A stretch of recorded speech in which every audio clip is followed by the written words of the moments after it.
Once we got that down so well, now we can do some math with our coins. So we're going to start by doing some addition problems and counting our coins.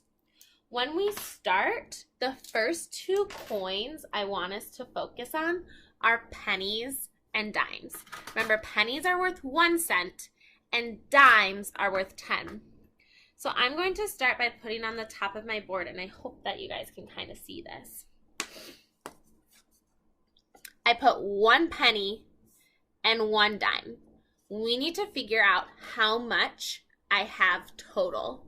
So if I handed this to somebody at the store, how much money do I have? And the cool thing we can do is we can remember how much each one is worth, and then we can count and do some addition. So I remember a penny is worth 1. I'm actually going to write 1 underneath. And then a dime is 10.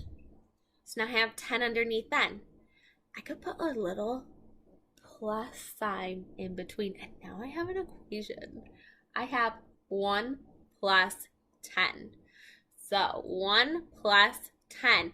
Now we can use any way to figure out this addition problem. You could do it in your head. You could use your handy dandy number line. You could use things around you. I'm actually going to do by counting up. And I'm going to start with my bigger number 10 and then go up 1. So 10, counting up, 11. 1 dime and 1 penny is 11 cents. And I'm going to put that cent sign there because we're talking about the money. We're talking about cents. A penny and a dime is 11 cents. Okay, so that's not too bad, but what if I add,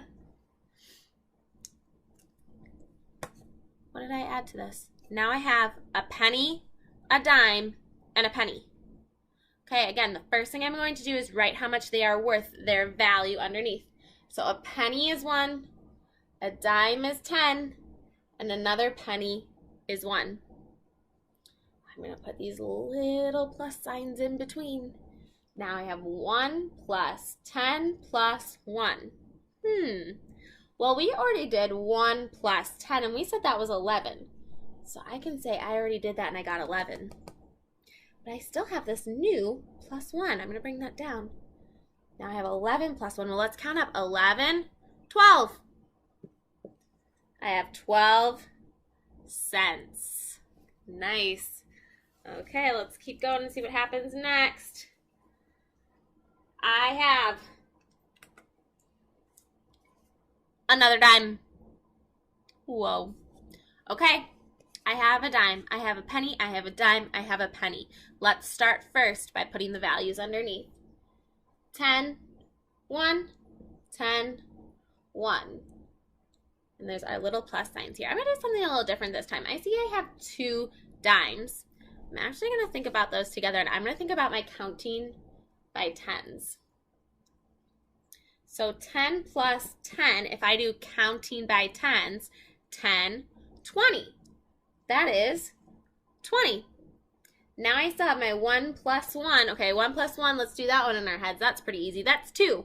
So 20 plus 2, this is like our tens and our ones, 22 cents. 20 plus 2 is 22. 22 cents. Think about those tens and ones as we do this. I have a 2 in my tens place and a 2 in my ones place, 2 in my tens place, 2 in our ones place. Interesting how all of our things are kind of tying together for this. Okay, once you have practiced pennies and dimes, then we're going to add another coin to the mix. So parents, if you're watching this too, this is the way that I would recommend that you complete the work at home, is first by going through what the coins are, explaining the coins, making sure we know those values and those names. Then start with your dimes and your pennies, because that's your tens place and your ones place, and that can be seen really clearly. And now we're going to add a new coin into the mix, and that coin is going to be our nickel. So now we will have tens, fives, and ones that we are working with. So I'm going to start with my tens and my ones. That's my dime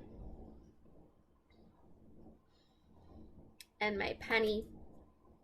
And now we can add our friend, the nickel. Here's our nickel. He's got the flat side. So I know that he is the nickel. He's bigger than my dime. So first thing we want to do when we see these problems is we want to think about the value and identify those coins. So my first one is a dime, which is 10. Then I have a penny, which is 1. And then I have my nickel, which is 5. And we have our invisible plus signs in between. All right, we had already practiced 10 plus 1, but let's think about 10 plus 5 first. I want to get those bigger numbers out of the way first before I add my pennies. So 5 is bigger than 1, so let's do the 5 first and do 10 plus 5. So I'm going to think about this 10, and I'm going to think about this 5, kind of bringing them down out of the way. So I remembered I did them. 10 plus 5. Now this is cool because now we're thinking about our counting by 5s. Before we were thinking about counting by 10s, and now we're practicing our counting by 5s. So I know if I count by 5s, I could go 5, 10, then 15 comes next. 10 plus 5 is 15. Practice my counting by 5s, and I still have this 1 left over on the top. So I'm going to bring him down. 15 plus 1. Now we're counting up by 1s. 15, 16. My answer is 16 cents. Nice work, everybody. So parents, as you're helping your kid at home, I think what can get really kind of confusing with our coins is that you see a lot, you know, and you see all these coins happening. Break it down. Think about maybe the first 2 coins and then add the other 2 as you go. Help your kid formulate how they're going to tackle that problem. So thinking about our 5s first before we go on to our 1s. Let's do, let's do one more pennies, nickels, and dimes, and let's try it in a little different way. I'm going to put a penny, a nickel, penny, and a dime. So here's another way to think about your problems. Instead of going to the biggest numbers, it's okay just to add as you go down. So let's start with our first 2. Penny, which is 1, plus nickel, which is 5. So let's just think about these first 2. 1 plus 5 is 6. So now I have 6. Now I'm going to look at my next coin, which is a penny. Oops. And that's 1. So now I have 6 plus 1, which is 7. And now I can think about my dime, which is all the way at the end. 7 plus 10. Okay, we have 10, a 1 in the 10's place, a 7 in the 1's place, 17. So I have 17 cents. It's another way to kind of break down how we do our coin.